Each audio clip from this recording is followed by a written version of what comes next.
knocks down the three. Vlasic with a three, answers. Ryan Polic.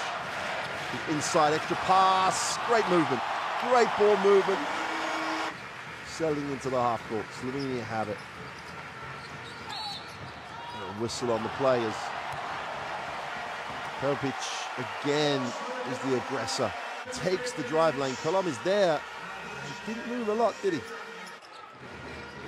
Popic looks at his options, needs the pass, finds a pass. A little drop step to the baseline for two. Popic gets the great rebound and then just almost wastes the effort by missing the putback. Great find. And Kankar again gets the two.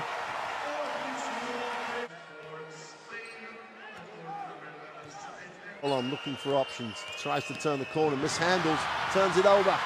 Vlasic throws it down for two.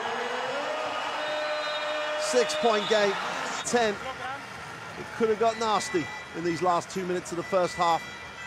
Vlasic with a three. Can't finish, nice work on the glass for two.